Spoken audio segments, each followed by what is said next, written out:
दोस्तों नमस्कार। मैं हूं सुमन कुमार और आप देख रहे हैं मंथन भारत।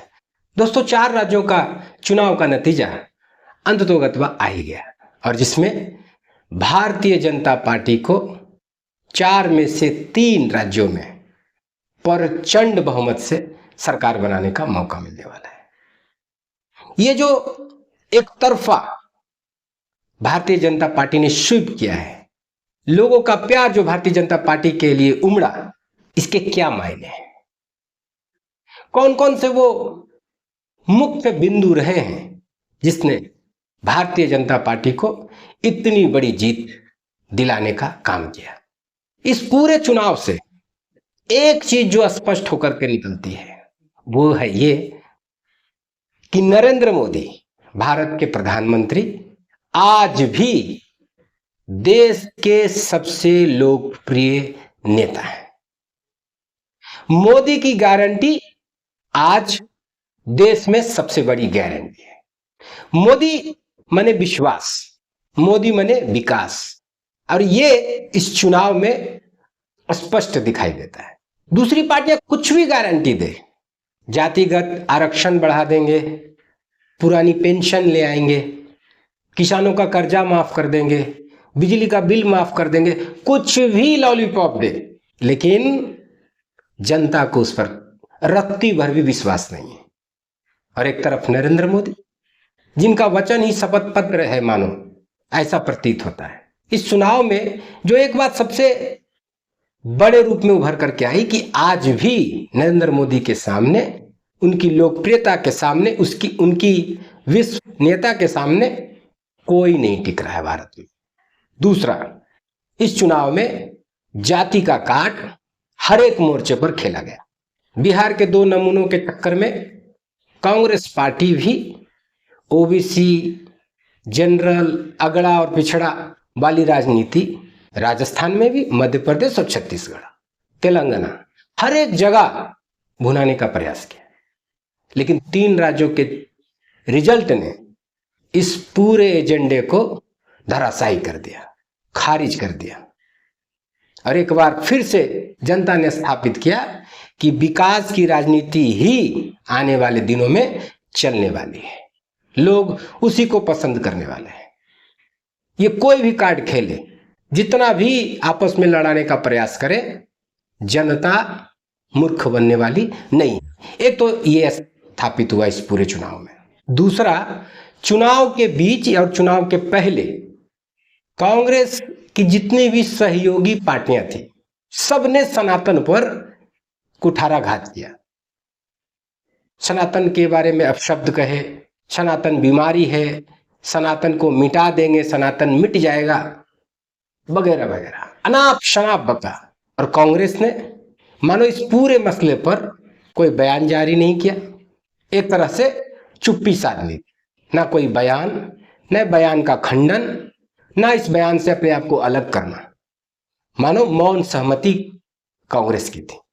जब इनको मौका मिलता है, इन राजनीतिक पार्टियों को सनातन पर प्रहार करते रहते बेवजह, सिर्फ एक कम्युनिटी को खुश करने के लिए, बस उनका वोट मात्र पाने को लेकर। ये किसी भी कम्युनिटी के हितैषी नहीं है, सिर्फ वोट चाहते हैं और इसलिए सनातन पर कुठाराघात करते हैं। कभी राम के अस्तित्व पर सवाल, कभी हिंदुत्व पर सवाल, कभी मंदिर जाने वाले को गुंडे कहना। उस पर भी ये चुनाव का नतीजा एक तरह से तमाचा है।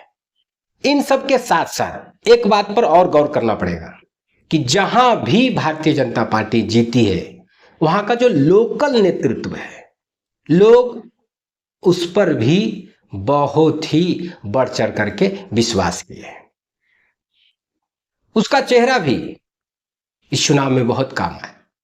जहां भी भारतीय जनता पार्टी मजबूत है, उनका जो लोकल लीडरशिप मजबूत है, जहां भी, जैसे कि मध्य प्रदेश को ले लीजिए, वहां शिवराज सिंह चौहान, उनकी योजनाएं, लाडली योजना, करिश्मा कर दिया इस पूरे चुनाव में। महिलाओं का भर भर कर वोट लेकर के आए इस योजना के कारण। तो लोकल नेतृत्व जहां भी मजबूत रहा, वहां पर एक तरफा स्वीप किया बीजेपी ने। तोड़ जोड़ के सरकार बनाना एक अलग विषय है, लेकिन एक तरफा सीट हासिल करना, जीत हासिल करना, ये लोकल नेतृत्व के बिना संभव नहीं है। इसीलिए डबल इंजन की सरकार बहुत जरूरी होती है। और जहां जहां ये नहीं है, जैसे कर्नाटक में नहीं थी, लोकल नेतृत्व कमजोर था, पार्टी ने खुद कमजोर करने का प्रयास किया, जो भी कारण रहे, लेकिन जहां लोकल नेतृत्व कमजोर था, डबल इंजन नहीं था, वहां बुरी तरह हारे। तो ये फैक्टर था इस पूरे चुनाव में, लोकल नेतृत्व। भारतीय जनता पार्टी का मध्य प्रदेश में हो, चाहे छत्तीसगढ़ में रमन सिंह जी को देख लीजिए, या राजस्थान में वसुंधरा राजे, और कई ऐसे नेता हैं लोकल जो बहुत ही एक्टिव थे। रणनीतिक रूप से भारतीय जनता पार्टी ने उनको चुनाव में भी उतारा था, कई केंद्रीय मंत्री को भी चुनाव में उतारा था। ये उनके एक तरफा जीत का बहुत बड़ा कारण बन गया। तो लोकल नेतृत्व भी बहुत मायने रखा इस चुनाव में। इस चुनाव से यह भी निकल करके आता है दोस्तों कि जब तक आप या कोई भी राजनीतिक पार्टी फुल टाइम पॉलिटिक्स नहीं करेगी, तब तक उनका इसी प्रकार से बंटाधार होते रहेगा।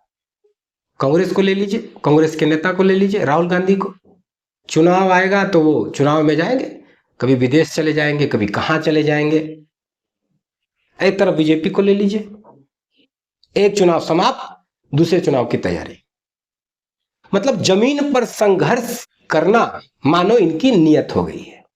दिन रात ये चुनाव की तैयारी और उसमें अपने काडर और कार्यकर्ताओं को झोंके रहते हैं और खुद लगे रहते हैं। लोकल नेतृत्व के साथ साथ केंद्रीय नेतृत्व बूथ लेवल तक जा जाके तैयारियों को देखता है। और ये किसी भी संगठन, किसी भी पार्टी या ऑर्गेनाइजेशन को मजबूती प्रदान करने का सबसे बड़ा कारण है। और इसलिए भी भारतीय जनता पार्टी हर एक के बाद एक हर एक चुनाव में जीत दर्ज कर रही है। बहुत बड़ा फैक्टर है दोस्तों। हर कोई चाहता है, हम भी चाहते हैं, पूरा देश चाहता है कि एक सशक्त विपक्ष का विकल्प रहे। एक सशक्त विपक्ष देश में होना बहुत जरूरी है। लेकिन इन पार्टियों को देख करके, कांग्रेस को या अन्य पार्टियों को देख करके, तो दूर दूर तक कहीं नहीं लगता है कि ये सीरियस पॉलिटिक्स कर रहे हैं। इसलिए समय की मांग है कि कांग्रेस जैसे पुराने पार्टी को बहुत ही गहराई से आत्मचिंतन करना होगा, सारे बिंदुओं पर विश्लेषण करना होगा।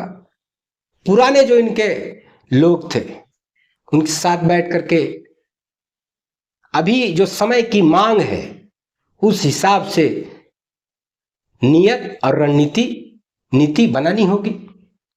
तभी जाकर करके कांग्रेस जैसे पार्टी या किसी भी विपक्ष पार्टी का एक बार फिर से उद्भव हो सकता है। नहीं तो समाप्ति के कगार पर हैं ही, जीरो हो जाएंगे, मिट जाएंगे। तो दोस्तों, ये था हमारा 4 राज्यों के चुनाव के बाद बीजेपी के जीत और कांग्रेस जैसी पुरानी पार्टी के बुरी हाल के ऊपर एक विश्लेषण। आपको ये विश्लेषण कैसा लगा? अपनी राय, अपने कमेंट हमसे साझा जरूर करें। और अगर ये अच्छा लगा हो तो ज़्यादा से ज़्यादा लोगों तक शेयर करें, चैनल को सब्सक्राइब करें, लाइक करें और देखते रहें मंथन भारत। नमस्कार।